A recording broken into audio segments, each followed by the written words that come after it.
저는 정말 평범 그 이상도 그 이하도 아닌 삶을 살아왔어요. 남들처럼 비슷하게 학창 시절을 보내고 사춘기 시절에 방문 쾅 닫았다가 부모님께 억수로 혼나고 친구들이랑 학교가 끝나면 떡볶이를 사 먹고 노래방에 놀러 가고 가끔은 학원에 땡땡이 치다가 걸려서 나머지 숙제를 하는 경우도 있었고요. 이 정도는 누구나 살면서 한 번쯤은 다 해보며 살지 않을까요? 제가 불량 학생들이랑 어울려서 오토바이를 탄다거나 누군가의 돈을 빼앗는다던가 그런 못된 아이들이 하는 짓은 전혀 하지 않았고 성적도 늘 평범하게 중간쯤에 머물러서 대학 입시를 치렀을 때에도 성적에 맞춰서 학교를 골라가게 되었죠. 우리네 인생 다들 쳇바퀴 도는 것처럼 다들 비슷비슷하게 사니까 저도 딱 그 정도만 하고 살았죠. 대학에 가서도 캠퍼스 커플 한번 해보고 알콩달콩한 연애도 하고 지독하게 차여서 눈물 콧물 다 쏟아본 적도 있고 그러다가 취직을 해서 직장인이 되었고요. 제 손으로 생활비를 벌어 쓰고 결혼 비용을 모을 통장도 하나 만들고 노후를 위해 적금도 들고 제 인생에 크게 엇나가는 것은 없을 거라 생각했어요. 남편이랑 연애를 하고 결혼을 하고 나서도 비슷했어요. 제 인생 그래프가 곡선으로 요동치는 일 없이 평온하게 한 줄로 쭉 이어질 거라고만 생각을 했죠. 둘 다 아이들 낳아 키울 수 있을 정도로 적당히 벌었고 생활비를 넉넉하게 쓸 순 없었지만 결코 모자라지 않을 정도로 벌면서 말이죠. 양가에 가끔 용돈 정도 들을 수 있고 1년에 한 번 정도는 가까운 곳에 해외여행을 갈 수 있을 만큼요. 제가 이 이야기를 길게 늘어놓는 이유는 사실 별건 아니고요. 그만큼 남편과 저는 평범하게 혹은 조용하게 인생을 살았는데 저희 부부 인생에 큰 파동이 일기 시작했기 때문입니다. 정말 저에게 인터넷이나 사사로운 시집살이 이야기를 다루는 프로그램 같은 데서 나올 법한 이야기가 생기게 될 줄은 꿈에도 몰랐거든요. 처음부터 남편과 제 사이에 갈등이 일어났던 것도 결코 아니었고요. 그런데 우리 남편은 정말 뜬금없이 어느 날 갑자기 사업 바람이 불어서 연기학원을 차리고 싶다고 말을 했어요. 내 친구들 보니까 졸업하고 연기를 계속하는 친구들도 있긴 있지만 연극을 하면서 돈도 쥐꼬리만큼 벌고 생활하는 게 힘들다고 하더라. 이번에 동기들 모임에 나가보니까 다들 그럭저럭 입에 풀칠이나 하고 사는데 그중에 외제차를 끌고 온 친구가 딱 하나 있는 거야. 나처럼 결혼 잘했나 싶었지? 근데 그게 아니라 글쎄 연기학원을 차렸는데 별로 하는 것도 없이 돈을 긁어 모은다고 하잖아. 그래서 지금 그 외제차에 혹해서 연기학원을 차리겠다고? 연기학원 차리려면 돈 엄청 들지 않아? 상가도 있어야 하고 연습할 공간마다 방음벽인지 뭔지 다 해야 한다며. 그 방음벽 설치하는 비용도 만만치 않다고 들은 것 같은데 무슨 돈이 있어서 그걸 해. 갑자기 사업을 하겠다며 설치는 남편을 한심하게 바라보는데 그때부터 제대로 남편의 두 얼굴을 보기 시작했죠. 남편은 결혼 후에 연극 공연 따위를 하며 간간히 돈을 벌어왔어요. 사실 프리랜서라는 게 그렇잖아요. 일이 있어야지만 돈을 벌어올 수 있고 일이 없을 때는 하루 종일 집에서 먹고 자고 하는 백수나 다름없잖아요. 남편은 그 부분을 들먹이면서 저에게 계속해서 사업을 하고 싶다는 이야기를 하며 제 마음을 꼬드겨냈어요. 내가 공연을 해도 버는 돈이 자기가 한 달에 버는 돈에 비하면 얼마 안 되잖아. 내가 언제까지 가장으로서 당신한테만 기대어 살 수도 없는 노릇이고. 나도 고정적인 수입이 있었으면 좋겠다는 생각을 하게 된 거지. 당신이 회사 다니면서 얼마나 고생하는지 내가 잘 알고 있으니까. 연기학원을 차린다고 해서 무조건 잘 될 거라는 보장도 없고 나는 조금 걱정이 되는데 초기 투자 비용에 비해서 잘 될지 안 될지 모르는 거고 이 동네에서 연기학원을? 연기 배우려고 하는 애들이 얼마나 있겠어. 취미로 하기에도 너무 거창한 분야이기도 하고. 내가 또 대학 하나는 이름 있는 명문대를 졸업했잖아. 당신도 내가 나온 학교 하나는 인정하잖아. 원래 학원 원장들은 어느 학교를 나왔는지가 제일 중요한 거래. 내 친구도 학교 이름빨 딱 세워서 대문짝만하게 걸어놓고 학원 운영한다고 하더라고. 나도 잘할 수 있어. 대학 다니면서 배워온 것도 있고. 초기 투자 비용을 다 뽑을 수 있다고 자신하는 거지? 아이, 고민 좀 해보자. 우리 회사에서 지금 대출이 나오는지 안 나오는지 모르겠고 학원 차리려면 대출이 필요하니까. 아, 나 진짜 잘해볼게. 당신 호강시켜줄게. 내가 돈 많이 벌어서 당신이랑 해외여행도 많이 다니고 우리 남부럽지 않게 살아보자. 남편은 제 손을 잡으면서 정말 잘 해보겠다고 말을 했고 나름 대학을 4년이나 다니면서 배워온 노하우들이 있을 테니 저는 남편을 한번 믿어보자고 생각을 했어요. 나름 대학을 졸업하고 꾸준히 연극판에서 공연을 하고 싶어 기웃거리기도 했고 작품을 몇 개 하긴 했었기 때문에 괜찮겠다 안일하게 생각한 것도 있었고요. 사실 제가 평범한 삶을 살았다고 했잖아요. 대학도 그저 그런 서울에 있는 4년제 학교를 나왔는데 제가 대학원을 진학하게 되었었어요. 그 당시에는 바로 취업을 하기가 어려울 것 같았고 교수님들께서 저를 대학원생으로 만들고 싶어 간택을 하셨기 때문에 고민을 하다가 대학원에 진학을 했죠. 꾸준히 연구실에서 연구도 하고 성실하게 논문도 쓰고 하다 보니까 교수님께서 대학원을 졸업할 때 저에게 정말 좋은 추천서를 써주셨었어요. 저는 그 추천서 덕분에 분에 넘치는 대기업 연구실에 입사를 할 수 있었고 박사 학위가 있으니 당연히 조건이나 연봉이 사회 초년생에 비하면 무척이나 좋았죠. 회사 이름도 대단했는데 조건까지 좋으니 전 정말 1순위 신부감이라고 주변에서 소문이 났었어요. 하지만 딱히 결혼 생각이 없었던 저는 친구의 소개로 남편을 알게 되었고 연극 영화과를 졸업한 남편과 연애를 하고 결혼을 하게 되었죠. 제가 돈은 우리 두 사람이 먹고 사는데 문제 없을 만큼 벌고 있으니 남편은 저를 믿는 건지 뭔지 제가 있어 든든하다며 사업을 시작하겠다고 한 것입니다. 물론 걱정이 안 되었다면 거짓말이긴 하지만 그래도 인생의 실패라는 건 누구나에게나 찾아오는 거니까 남편이 한 걸음 더 성장하길 바라며 지지해 주었죠. 그렇게 큰돈을 들여서 상가에 자리도 잡고 인테리어 공사에만 몇 천만 원을 쏟아부어서 방음벽까지 완벽하게 세우고 수강생들을 받기 시작했어요. 나름 새 학원이고 남편의 얼굴이라든지 졸업한 학교 이름이 있으니까 처음에는 수강생들이 꽤 많이 찾아왔었어요. 수강료도 예체능 계열이라 그런지 비싼 편이었는데 주위에 연기학원이 없기도 했고 남편이 번지르르하게 말을 잘하는 인간이라 등록을 하겠다던 학생들이 많았어요. 하지만 그것도 아주 잠깐이었어요. 아니 이놈이 글쎄 연기를 발로 가르치는 건지 뭔지 혹해서 등록했던 수강생들이 전부 떠나가게 되었거든요. 학원을 차린 지 1년 만에 수강생이 한 명도 남지 않을 정도로 망해버리게 되었는데 유지하기가 힘든 수준까지 와버렸죠. 월세에 관리비에 적자만 계속 나게 되었어요. 그렇다고 홍보를 한다거나 어디 전단지라도 붙일 노력조차 하지 않고 파리만 날리는 학원에서 게임이나 하며 시간을 보내는 남편을 보고 기가 막혔죠. 여기서 더 기가 막힌 것은 뭔지 아세요?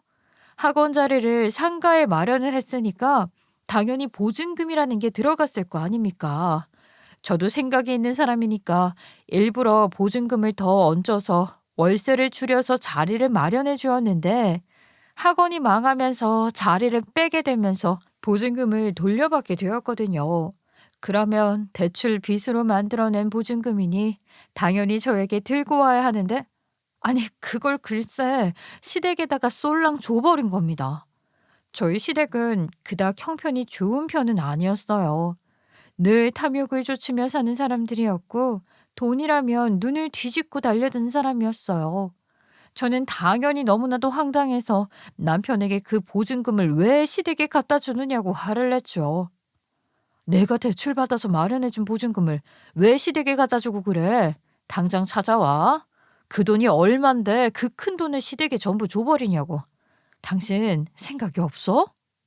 아, 왜 그렇게 화가 잔뜩 났어? 어차피 학원은 망했고 우리 집에 가져다 주면 서로 좋은 거 아니야? 당신도 점수 따고 나도 효도하고 일석이조잖아. 그리고 그거 알아? 우리가 결혼한다고 했을 때 우리 집에서 엄청 반대했었던 거 말이야. 내가 우리 집 설득하느라 얼마나 힘들었었다고. 아, 갑자기 지난 일을 왜 끌어들여? 그래서 여태까지 반대하신 건 아니었잖아. 처음에만 그랬지. 결국에는 인정해 주셨으니까 우리가 결혼한 거잖아. 아니, 그때 나한테 얼마나 많은 손자리가 들어왔었는지 알아? 내가 나온 대학도 명문대지. 얼굴도 잘생겼지. 내가 가진 게 외모뿐인 거 당신도 알잖아. 부잣집에서 나 사위 삼고 싶다고 매일같이 연락 오고 장난 아니었다고. 아, 그래서 어쩌라고. 부잣집 버리고 나를 선택해줘서 고맙다고. 내가 뭐 시댁에 절이라도 해야 된다는 소리가 하고 싶은 거야? 나는 보증금 이야기를 하고 있잖아. 우리 집에서 그 탐욕을 버리고 진정한 사랑을 이루라며 결혼을 허락해 준 거잖아. 그걸 감사하게 생각해야 한다 이거지. 부잣집에 내가 장가를 갔어 봐라. 우리 부모님 지금 의리의리한 대저택에서 살고 계실지도 모르는데 그걸 다 포기하고 당신과의 결혼을 허락해 준 거라고. 그러니까 이 정도 보답은 해드릴 수 있지. 와, 내가 진짜 어이가 없어서 무슨 말을 해야 할지 모르겠다. 그 보증금을 쏠랑 주고 말도 안 되는 이야기로 회피하려고 드는 거 잘 알고 있지? 그깟 돈 당신이 금방 메꿀 수 있잖아. 아, 우리 집이 얼마나 힘들게 살고 있는지 알면서 그 정도도 못 해줘? 어차피 내가 학원 차린다고 날려먹은 돈이었잖아. 애초에 나한테 준 돈인데 내가 내 마음대로 할 수도 있지. 아이, 그냥 없는 셈 치고 마음 편하게 살자. 아, 나도 어떻게든 취직해서 갚는데 일조할게. 응? 꼴도 보기 싫은 남편은 저에게 애교를 부리면서 화풀이라고 이야기를 하는데 그 보증금이 한두 푼도 아니고 그걸 전부 시댁에 가져다 준 게 너무나도 화가 났죠. 하지만 결혼한 지 몇 년 되지도 않은 상황에 남편과 이혼을 하고 이혼녀 딱지가 붙은 채로 살고 싶지는 않았어요. 세상 어느 부모도 이혼을 바라진 않을 테고요. 살다 보면 이런 시련 저런 시련 다 있는 법인데 저는 그냥 이것이 제 인생 가장 큰 시련이겠거니 생각하며 살기로 마음을 고쳐먹었죠. 네, 저도 제가 바보 같다는 거 잘 알고 있지만 그때는 남편을 정말 사랑했고 이게 최선의 방법이라고 생각을 했어요. 하지만 그냥 넘어가기엔 큰 돈이어서 시댁에 한 소리를 해야겠다고 생각했고 시댁에 찾아가서 일부러 말을 꺼냈어요. 어머님, 아버님, 아무리 남편이 그 큰 돈을 주겠다고 해서 마음이 혹했을지언정 저에게 말은 해주셨어야죠. 그 돈이 다 제 대출 빚으로 만든 돈인데 그걸 받아가시면 어떡해요? 다음부터는 이런 일이 없을 테지만 혹시라도 또 남편이 그런 짓을 하면 저에게 말 좀 해주세요. 한두 푼도 아니잖아요. 그 말이 끝나기가 무섭게 갑자기 시어머니가 눈물을 찍어내는 신용을 하더니만 저에게 우는 소리를 내시더라고요. 아이고, 내가 그 큰 돈을 간이 떨려서 어떻게 냉큼 받겠니? 글쎄 말이다. 지금 살고 있는 이 집 주인이 전세금을 올려달라고 하는 거야. 그런데 내가 돈이 어딨어. 시댁은 형편이 너무나도 좋지 않아서 아주 작은 빌라에서 시누와 시부모가 함께 살고 있었는데 방이 2개짜리였고 엘리베이터도 없는 그런 빌라였어요. 전세 자금을 올려달라고 해서 막막했는데 때마침 우리 남편이 학원 자리를 빼게 되었다면서 우연치 않게 맞물렸다고 제 손을 덥석 잡으시더라고요. 우리 며느리 덕분에 전세금도 더 얹어서 집주인에게 보낼 수 있었지 뭐야. 이렇게 우연히 맞물리는 경우가 어디 있겠어? 내가 매번 며느리에게 고마워. 네가 우리 가족을 살린 거나 다름없지 않겠니? 우리에게도 어마어마한 큰 돈이었지만 덥석 주는 대로 받을 수밖에 없었던 이유가 있단다. 저에게 시부모님은 고마워하면서 제가 살렸니, 집을 지켜줬니, 어쩌니 하는데 거기서 제가 어떻게 돈을 내놓으라고 큰 소리를 칠 수 있겠어요. 여우 같은 시어머니도 시아버지도 제가 허튼 소리를 할 수 없게 저자세로 나오면서 너무너무 고맙다는 말을 쉬지 않고 했어요. 저도 그 기세에 밀려서 "됐고 돈 내놔." 이 소리를 못 하겠더라고요. 하지만 저자세로 나오는 시부모와는 달리 신우는 아주 뻔뻔하게 말을 하는데, 제가 또 이 신우년 이야기를 하자면 끝이 없는 이야기들이 나온답니다. "언니, 우리가 집이 없으면 어딜 가겠어. 언니네 집으로 들어가겠지. 언니야말로 그 돈으로 언니 인생 구한 거나 다름없다니까. 그 집에 우리 엄마 아빠가 들어간다고 생각해봐. 언니야말로 너무 피곤할걸? 언니가 그 돈 줬으니까 간섭 안 당하고 사는 거지." 그렇게 말을 하면서 자기네들이 마치 저를 배려해서 그 돈을 받은 것이라는 식으로 말을 하는데 기가 막히더라고요. 제가 다른 건 몰라도 나중에 꼭 저 신우만큼은 한번 잡돌이를 하고 싶다는 생각을 하며 이를 갈고 있었어요. 아무리 신우가 얄밉게 굴고 짜증나게 해도 시부모는 제 눈치를 보면서 설설 기는데 제가 그 자리에서 뒤집어 엎을 수 있었겠어요? 아무 생각 없이 꽃밭에 구르고 있는 것처럼 구는 남편을 한번 째려보면서 시댁 식구들 다 있는 자리에서 강하게 엄포를 놓았죠. 이번에는 사정이 그랬다고 하니까 딱 한 번만 넘어갈게요. 하지만 이런 일이 두 번은 있어서는 안 된다고 생각하고요. 또 똑같은 일이 일어나면 저 그때는 진짜 이혼하겠습니다. 시부모도 제가 먼저 이혼이라는 이야기를 꺼낼 거라고는 생각을 못했는지 꿀먹은 벙어리가 되었고, 신우도 그 말에는 더 이상 빈정거리지 못하더라고요. 남편 놈도 제가 그렇게까지 강하게 말할 줄 몰랐는지 두 날을 굴리며 제 눈치만 살살 보더니만 학원 자리가 철거되고 또다시 백수가 되자 아르바이트를 구해서 다니더라고요. 그 뒤로는 또 평범하기만 했던 제 일상이 돌아왔고, 별탈 없이 아르바이트를 하며 자기 생활비나 용돈을 벌어 쓰는 남편에게도 별 불만 없이 지냈어요. 그렇게 3년이라는 시간이 지났고 학원을 위해 받았던 대출도 열심히 갚았고요. 그러던 어느 날 저희 친정엄마가 저에게 슬쩍 모아둔 돈 좀 있냐는 식으로 말씀을 하시더라고요. 저에게 돈과 관련된 부분에 있어서 도움을 요청했던 적이 단 한 번도 없었던 친정이었기 때문에 전 혹시 무슨 사건이라도 생긴 건가 싶어서 걱정부터 되었죠.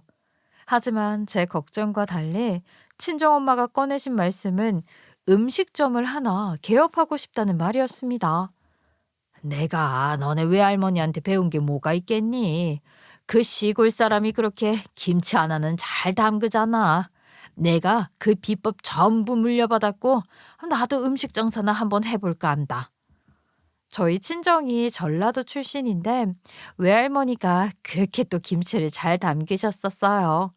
주변에서도 사업을 하면 대박이 날 것이라고 몇 번이나 꼬드길 정도로요. 하지만 양이 엄청나고 공장에 맡기자니 외할머니 손맛을 고스란히 따라하지 못하고 사업으로 크게 벌릴 생각은 전혀 못 하셨던 거죠. 그저 김치 좀 나눠달라는 동네 사람들에게 돈을 좀 받으시고 김치를 팔고 뭐 그런 식으로 장사를 하셨었단 말이죠.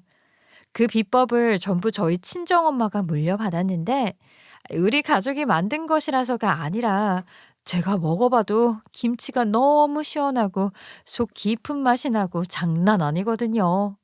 친정엄마는 이 비법을 가지고 김치찜을 파는 음식점을 개업하고 싶다고 말씀을 하셨는데 저도 뭐 이런저런 대출금들 갚느라 여유가 없긴 했지만 그래도 제가 버는 돈이 고연봉자에 속하긴 했기 때문에 남편이 벌렸던 사업자금 대출금은 이미 다 갚은 상태라 추가 대출도 괜찮을 것 같았어요.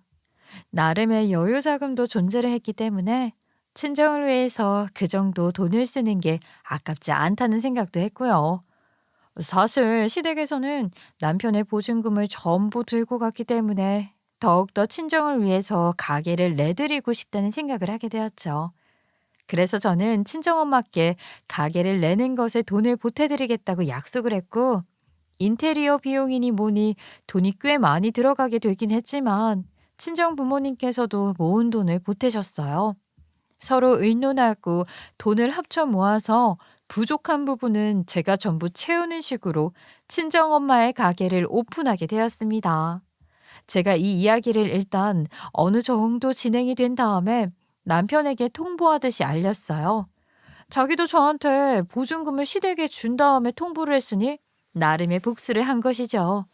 그런데 아니 이 배은망덕한 남편 놈이 저에게 노발대발 난리를 치는 게 아니겠어요. 지가 한 짓은 생각도 못하고 난리를 치는 꼴이 퍽이나 웃기더라고요. 어떻게 나랑은 상의도 한마디 없이 그 큰 돈을 덥석 처가에 빌려줄 수가 있어. 그 큰 돈을 빌려드릴 땐 적어도 나랑 상의를 해야지 상의를. 우리 집에서 가만히 있을 것 같아? 빌려드린 거 아니고 그냥 드린 건데?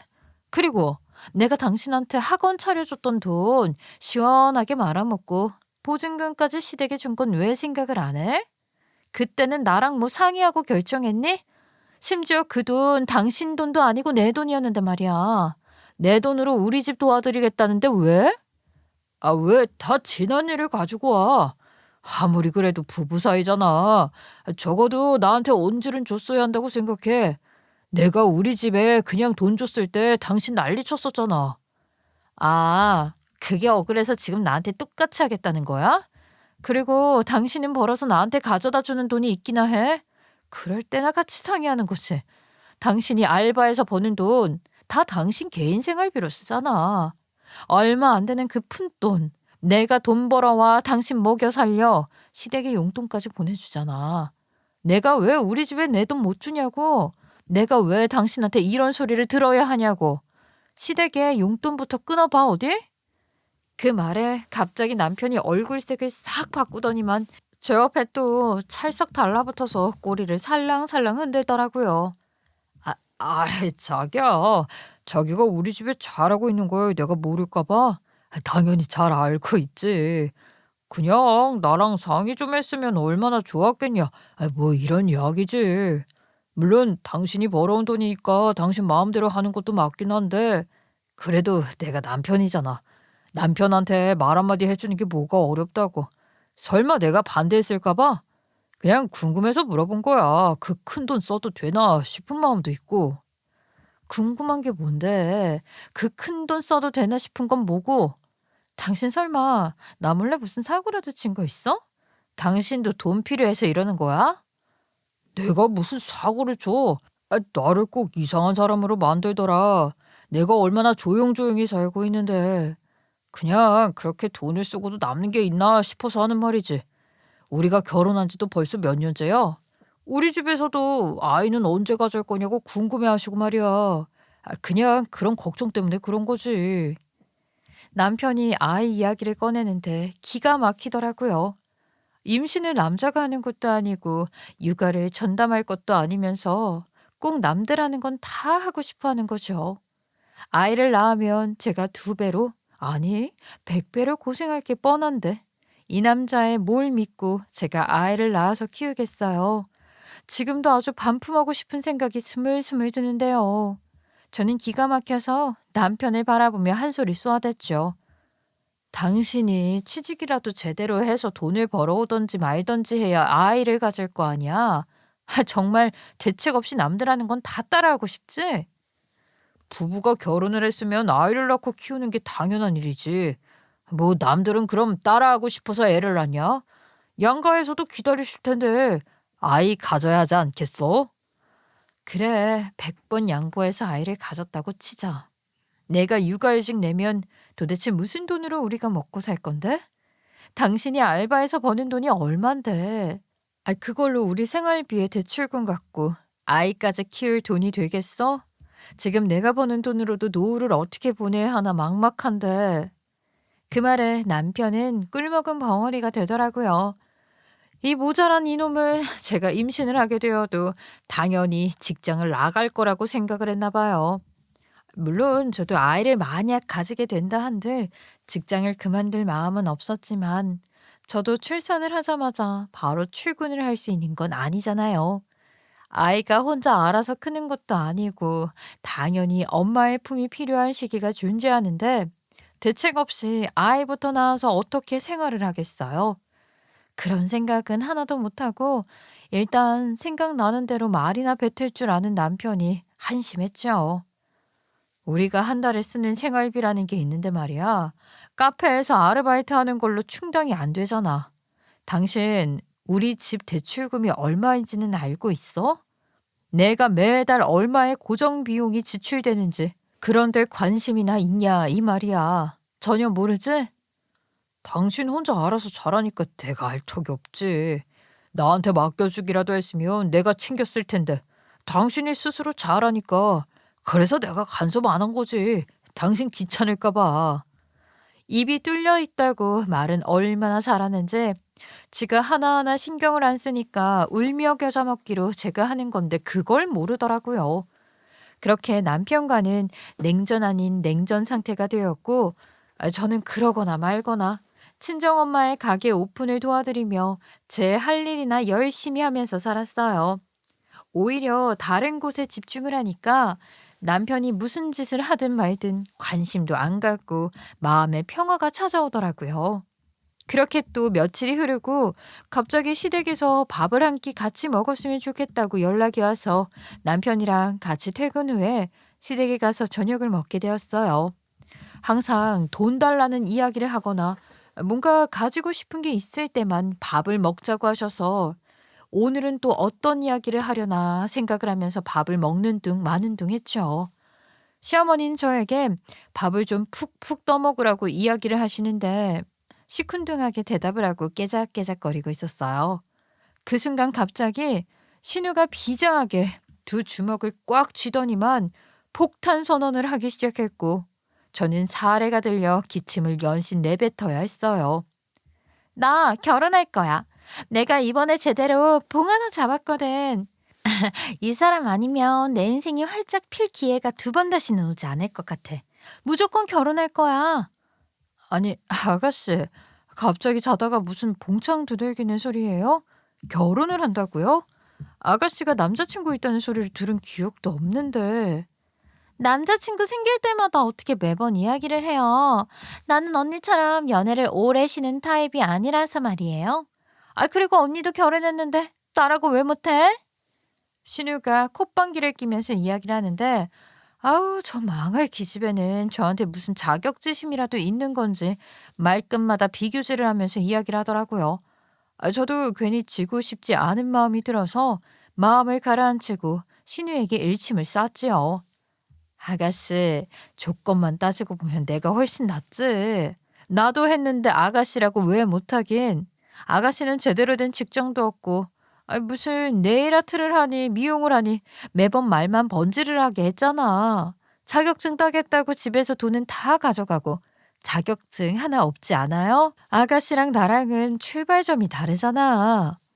참나, 언니, 요즘은 능력이 아무리 좋아도 얼굴 이쁜 게 장땡이거든요? 남자는 얼굴만 본다고 하더라. 언니는, 뭐, 말을 아낄게요. 갑자기 가진 거 외모 하나밖에 없는 신우가 저한테 외적인 지적을 하는데 기가 막히더라고요. 아니, 얼굴만 예쁘면 뭐예요? 제가 지금 제대로 겪고 있잖아요. 얼굴만 가진 인간이랑 살면서 돈은 돈대로 나가고 속은 속대로 터지는데 신우라고 별반 다르겠어요? 누구랑 결혼할지 몰라도 그 남자가 너무 불쌍했죠. 그냥 말을 꺼내기도 귀찮아서 다시 밥그릇에 코 박고 밥을 먹기 시작하는데 신우가 저한테 살랑살랑 거리더라고요. 저 집안 특징인지 뭘 저렇게 몸을 빗고 하다는지. 아무튼 내가 결혼하기로 결심했다 이 말이에요. 아, 그래서 말인데 언니가 나를 좀 도와줄 수 없어요? 뭘 도와줘요. 내가 아가씨 결혼한데 도와줄 게 뭐가 있다고. 설마 지금 나한테 결혼 자금 보태달라는 건 아니죠? 저 돈 없어요. 대출빚만 한가득인데 무슨. 언니는 돈 잘 벌잖아요. 언니가 뭐 하든 적금도 있을 거라고 오빠가 그러던데. 언니야 계속 쭉 연봉도 오르고 잘 벌 거니까 이번에 나 좀 도와줘요. 언니처럼 계획적으로 사는 인간이 노후자금 하나 없을까 봐? 당연히 있지. 언니 미래 계획 다 세워뒀잖아요. 그러지 말고 그 돈 저 좀 빌려줘요. 아가씨, 뭐 하나 제대로 이룬 적 없는 사람에게 내가 뭘 믿고 큰 돈을 빌려주겠어요. 그리고 저는 돈 빌려주는 ATM 기기 아니에요. 그럴 의무도 없고요. 아가씨 알아서 해야지. 도대체 언제까지 저한테 기대서 살 건데요. 제가 아가씨 엄마예요? 여기 떡하니 어머니 계신데, 아유, 어머님 서운하시겠다. 우리 시누이는 말이죠. 노는 게 세상에서 제일 좋다고 외치는 뽀로로보다 더한 인간입니다. 걔는 그래도 친구도 있고 성심이라도 곱지. 우리 시누이는 개 차반이잖아요. 누구를 만나서 결혼하는지도 모르는데 시누이의 말만 믿고 제가 어떻게 큰 돈을 빌려주겠냐 이거죠. 예비 심해부가 뽀로로 같은 인간이면 어쩌려고요? 그 둘한테 큰 돈을 뜯기느니 차라리 없다고 배째고 원망 듣는 게 훨씬 더 나을 거라는 생각을 지울 수가 없었죠. 언니, 내가 그 돈 갚는다니까. 갚을게. 빌려달라 이거지. 그냥 달라는 게 아니라 내가 결혼할 사람 내 집안이 얼마나 알부자인지 몰라서 하는 말이야. 그 남자네 집이 완전 졸부집이라니까? 돈을 엄청 펑펑 써. 그러면서 방에 들어가더니만 누가 봐도 한눈에 알아볼 수 있는 명품 로고가 떡하니 박힌 가방 몇 개를 들고 와서는 저에게 자랑을 하는 게 아니겠어요? 언니, 언니도 이거 다 알지? 이거 하나에 얼마짜린데? 이거 전부 다 남자친구가 사준 거야. 나한테 가방 선물을 몇 개나 떠안길 정도로 부자라니까. 그리고 나한테 푹 빠졌는지 절대로 나를 놓치고 싶지 않대. 그러니까 나 좀 도와주라. 나 시집가서 부잣집 사모님 하고 싶단 말이야. 그리고 내가 부잣집 사모님 되면 언니 은혜를 잊을까 봐요. 저는 그 가방을 보면서 속으로 별의별 생각을 다 했죠. 저게 진짜는 맞을까? 우리 신우가 어디 사기꾼에게 속고 있는 것은 아닐까? 하면서요. 이야기하는 거 들어보니까 오래 만난 사이도 아닌 것 같은데 무슨 연애를 시작하자마자 저런 가방을 턱턱 안기겠어요? 가짜 상품이면 몰라도요. 자랑질에 심취해서 입에 침도 안 바르고 말을 하는 신우를 보면서 저는 한숨만 삼켰죠. 아가씨, 그렇게 부잣집 도련님을 만나는데 아가씨가 돈이 왜 필요해요? 결혼 자금 필요한 거 그 집에서 해주면 되겠구만. 아가씨 좋다고 졸졸 쫓아다닌다며. 명품백을 몇 개나 사줄 정도로 부잔데 결혼 자금은 반반 하재? 그거부터 이상한 거 아니야? 반반 하자고 안 했지 당연히. 그냥 그쪽 집안에서 우리 집이 이렇게 부잔데 며느리도 성의를 보여야 하지 않겠냐 그러더라고. 나한테 부잣집에 맨몸으로 시집오는 거 아니라고 집을 한 채 해오라고 하는 거예요. 내년에 결혼하자고 하면서 말이야. 그렇게 부잣집인데 집 한 채 못 해준다는 게 더 이상한데. 아가씨, 정신 좀 차려요, 진짜. 그리고 아가씨 결혼인데 아가씨가 알아서 해야지 그걸 왜 나한테 바라는 건데. 그쪽 집에서 결혼만 하고 나면 생활비도 전부 책임져주고 만약에 애가 생기면 애 교육비까지 전부 책임져 주겠대요. 그러니까 집만 해오라고 하잖아. 앞으로 받아먹을 게 한두 가지가 아닌데 집 정도는 해와야 하는 거 아니냐고. 신우는 제가 들은 척도 안 하니까 마음이 조마조마했는지 저에게 계속 집을 한 채 해달라고 조르기 시작했어요. 아니요, 집이라는 게 무슨 네 집 애 이름인가요? 예비 심해분의 집안에서는 강남의 목 좋은 아파트를 해오라고 했다는데 그런 집은 수십억을 호가하잖아요. 제가 아무리 돈이 있어도 수십억은 있겠나요? 로또라도 맞았으면 몰라도 저도 결국에는 직장인인데 그런 큰 돈이 어디 있겠냐고요. 언니가 집 안 해주면 나 시집 못 간다고요. 내가 평생 혼자 살면서 외롭게 지내길 바라는 건 아니잖아. 엄청난 부잣집이라니까. 내가 갚는다고 전부. 옆에서 개가 짖나 하는 마음으로 귀를 후벼파며 무시를 했더니만 이 철없는 신우가 저를 협박이라도 할 것처럼 이야기를 하더라고요. 언니, 정말 내가 잘못되는 꼴 보고 싶어서 그래? 나 이 결혼 못하면 확 어디 뛰쳐내려 버릴 거야. 사라져 버릴 거라고.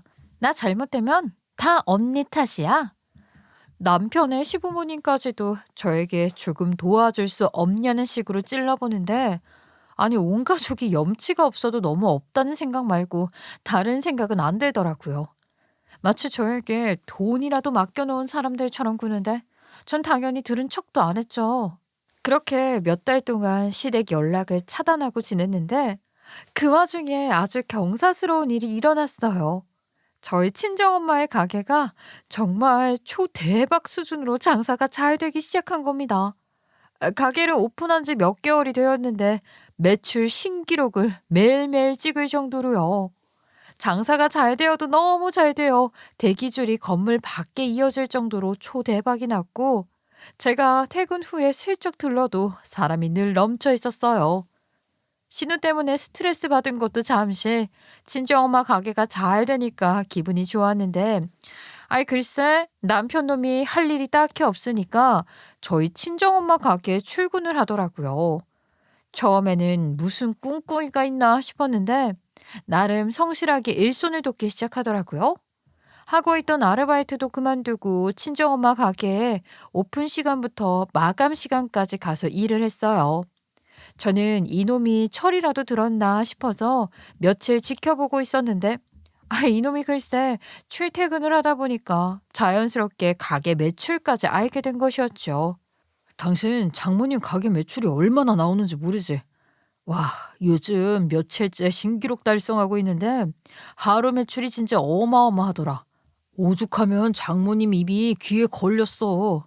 하긴 손맛이 그리 좋은데 당연한 결과인가? 우리 장모님 가게 진짜 초대박이야. 장모님이 돈을 쓸어 담고 계시겠는걸?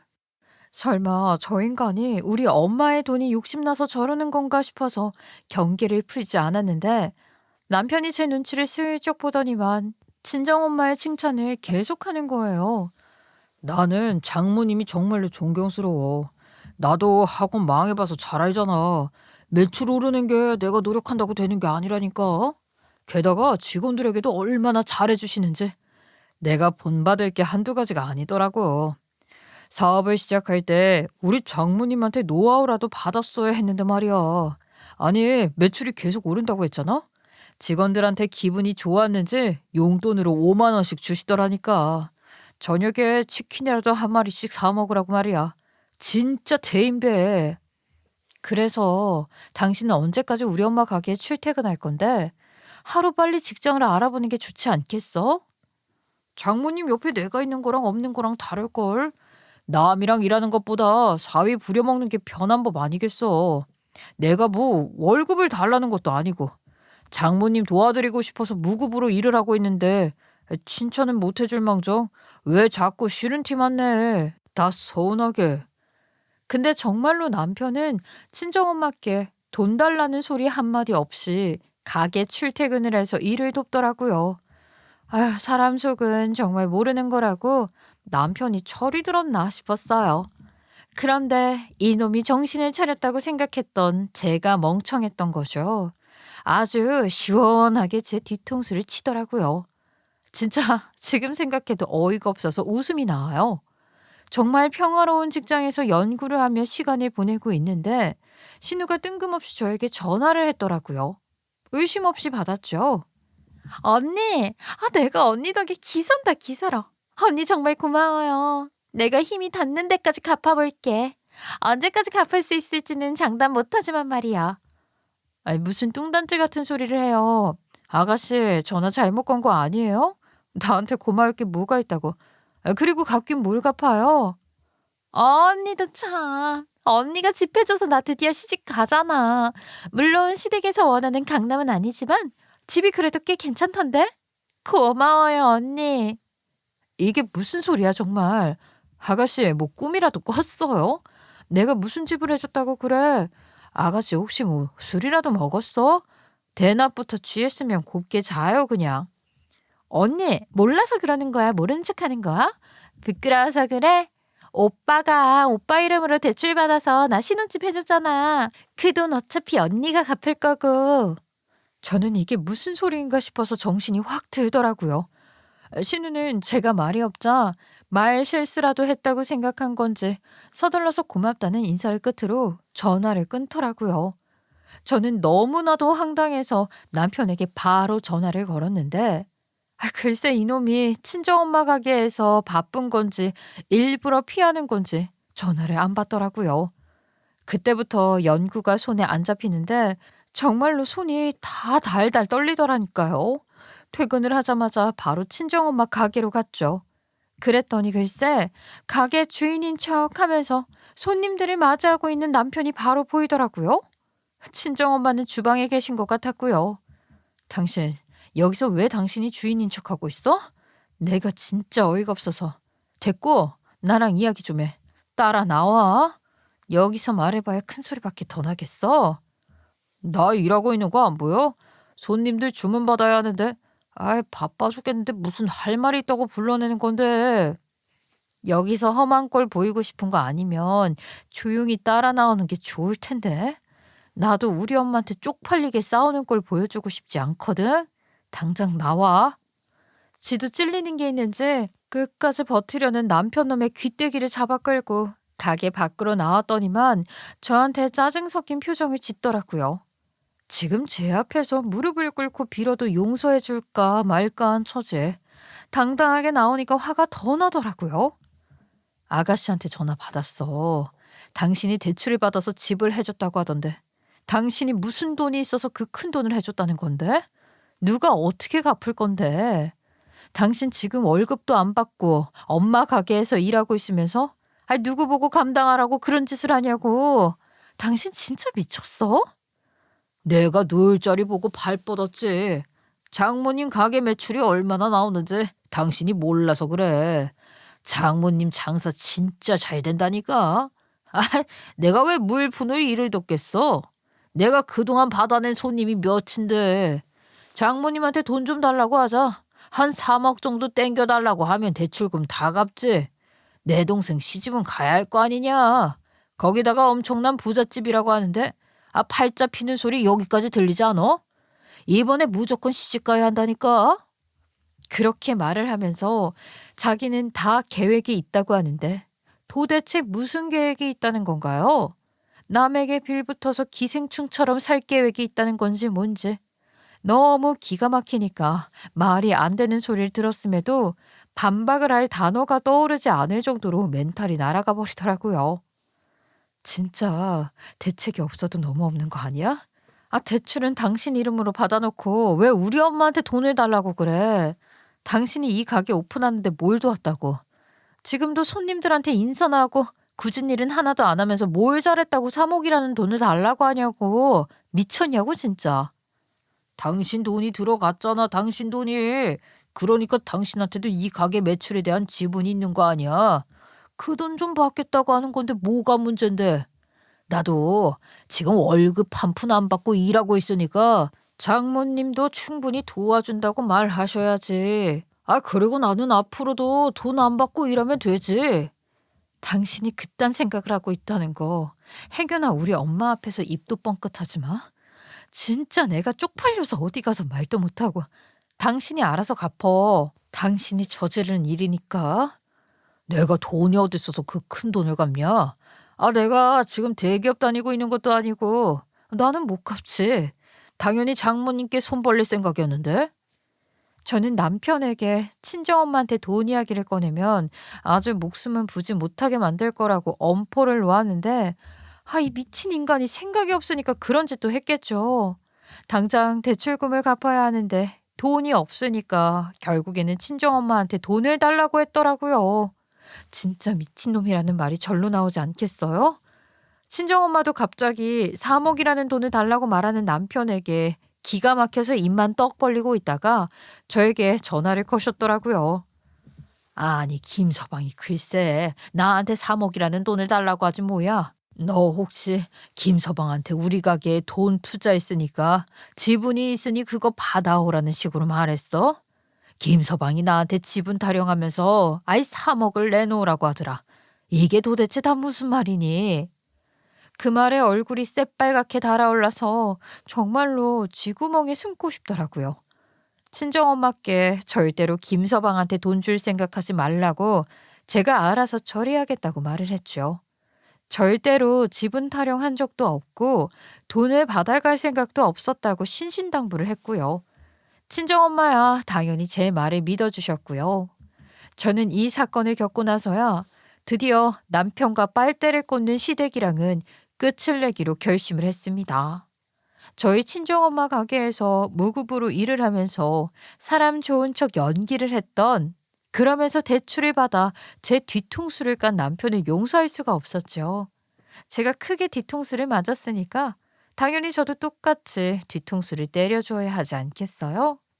그냥 넘어가면 제가 바보 천치가 되는 거죠. 당연히 남편 놈이랑은 이혼을 할 것이었지만 이혼하기 전에 저에게 돈이라도 맡겨놓은 것처럼 굴었던 시댁 인간들에게 똑같이 되갚아주기로 결심을 했어요. 아가씨는 신혼집까지 남편의 대출로 얻게 되었으니 하루라도 빨리 결혼을 하겠다며 상견례 자리를 마련했고, 저도 이를 갈면서 그 자리에 참석을 했어요. 한창 대화로 무르익을 시간에 저는 테이블 밑으로 아가씨에게 문자 메시지를 한 통 보냈습니다. 아가씨, 이 자리에서 제가 아가씨의 모든 실체를 다 까발리면 어떻게 될까요? 아주 궁금하시죠? 아, 나도 궁금하네요. 한번 해볼까요? 아가씨가 결혼할 남자가 돈 펑펑 쓰는 졸부놈이고, 결혼해서 그 집 재산 펑펑 쓰고 놀고 먹겠다고 말했던 거 기억하시죠? 그거 제가 다 녹음해뒀거든요. 그렇게 보내놓고 아무 일도 없다는 듯이 웃고 떠들고 있는데 문자를 확인한 신우가 얼굴이 사색이 되어서 저를 쓱 바라보더라고요. 저는 웃으면서 신우에게 메롱하며 혓바닥을 살짝 내밀었어요. 물론 그런 대화를 녹음한 적은 없었죠. 그냥 신우처럼 멍청한 년이라면 속을 거라 생각해서 던진 말이었어요. 계속해서 좌불안석 발을 동동 구르며 제 눈치를 보는데 모르는 사람이 보면 똥 마려운 줄 알겠더라고요. 신우가 결국에는 못 참겠는지 저에게 화장실에 같이 가자고 말을 했고, 저는 주머니에 넣어둔 휴대폰에 녹음 버튼을 눌러둔 뒤에 신우와 함께 화장실에 갔어요. 화장실에 도착을 하자마자 벼르고 있었던 사람인 것처럼 저에게 큰 소리를 꽥꽥 내면서 말을 하더라고요. 언니, 내 결혼 망치고 싶어서 작정했어? 내가 예비 신랑 등골 빼먹으려고 한다는 말을 우리 예비 시부모 앞에서 한다고? 왜? 미쳤어? 나 저 남자랑 무조건 결혼해야 하는 거 잘 알고 있잖아. 내가 언제 저렇게 돈 많은 남자를 만나서 결혼까지 꿈을 꾸겠어. 언니가 도와줘도 시원찮을 판에 왜 깽판을 친다고 그래 진짜. 언니가 나 도와주면 내가 생활비 받는 거에서 매달 30만 원씩 언니한테 보낼게. 오빠 이름으로 대출 받은 거? 그것도 내가 예비 신랑한테 생활비 부족하다고 구라치고 언니한테 몰래 갚을게. 제 주머니에서 이 대화들이 전부 녹음되고 있다는 걸 모른 신우는 저를 달래기 위해서 별의별 말을 다 꺼냈고, 저는 대충 고개를 끄덕이며 입 다물어 주겠다고 했어요. 그리고 상견례 자리에 돌아가서 속 시원해하는 신우에게 콧방귀 한번 끼워준 뒤에 녹음했던 파일을 틀어버렸습니다. 당연히 신우이의 얼굴은 새파랗게 질렸고 가식적으로 웃던 시댁 식구들 또한 전부 얼음이 되어버렸죠. 아이고, 잘못 눌러서 이게 재생이 되어버렸네. 우리 아가씨가 결혼만 하고 나면 사돈댁 돈 다 털어오겠다고 이제 졸부집에 시집가니까 돈 쓸 일만 남았다고 한 건 비밀로 해달랬는데. 어머머머, 제가 지금 무슨 소리를 한 거죠? 우리 아가씨가 돈만 많은 놈들이라 등골 빼먹어야 한다고 했던 것도 전부 비밀이랬는데. 그러면서 모든 내용을 까발리니 신우의 예비 시댁이 될 뻔했던 그 집안 사람들의 얼굴이 새빨갛게 변하면서 씩씩거리더라고요. 당연히 상견례장은 쑥대밭이 되고 결혼은 없던 거로 하자면서 상대방 가족들은 죄에다 욕을 퍼부으며 사라졌어요. 저도 당연히 똥물을 퍼부었으니 튀어버렸죠. 그 사람들이 신우와 시댁 식구들의 정신을 쏙 빼놓은 사이에 살금살금 뒤로 튀어버리니 붙잡지도 못했죠 뭐. 일부러 바로 집에 들어가지 않고 밖에서 시간을 보내다가 남편이 잠이 들었을 법한 시간 즈음막히 들어갔는데 이놈이 집안불 다 꺼놓고 분위기를 잡고 앉아있더라고요. 제가 들어올 때까지 일부러 기다린 듯 했어요. 야, 너 진짜 내 동생 인생 망치려고 작정했어. 내 동생 지금 울고불고 난리 났어. 그 집안 식구들은 그 뒤로 전화도 안 받고 어떻게 할 거야? 네가 감히 우리 집안에 먹칠을 해? 내 동생 혼삭길까지 맞고. 네가 무사할 줄 알아? 우리 집 식구들 다 너 가만 안 둔다고 난리야. 가만 안 둘 거면 어쩔 건데? 나 하나도 안 무서운데? 너도 이제 끝이야. 내가 그런 짓을 하고도 너랑 같이 살 거라 생각했니? 너랑 끝이니까 너네 집안 식구들이랑도 끝장을 본 거지. 그리고는 저는 지갑 안에 들어있던 전 재산 10만 원을 꺼내주며 남편에게 내 집에서 이만 꺼지라고 말을 하고는 품고만 있었던 이혼소장을 들이밀었어요. 이혼소장을 받아든 남편은 사색이 되어서 제 눈앞에서 바로 서류를 북북 찢어버리더라고요. 제가 이럴 줄 알고 여러 장 준비를 해뒀었죠. 다시 한번 가방에서 주섬주섬 새 서류를 꺼내더니 남편이 갑자기 저에게 애걸복걸 하더라고요. 그래. 나는 뭐 당신 마음 이해해. 그럴 수 있어. 망칠 수 있지. 근데 이런 일로 이혼하는 건 좀 아니지 않아? 내가 우리 집 식구들 잘 설득해 볼게. 남자야 또 만나면 되지. 우리 부부 사이 참 좋았잖아. 지금이라도 다시 새롭게 시작하자. 지난 일은 다 잊고, 어? 좋긴 뭐가 좋아. 남자 얼굴 뜯어먹고 살면 화도 안 난다던데. 나는 네 얼굴만 봐도 이제 화가 머리 끝까지 차올라. 그동안 내 등골 빼먹으면서 내 돈으로 호의호식했지? 그거 이제 그만하려고.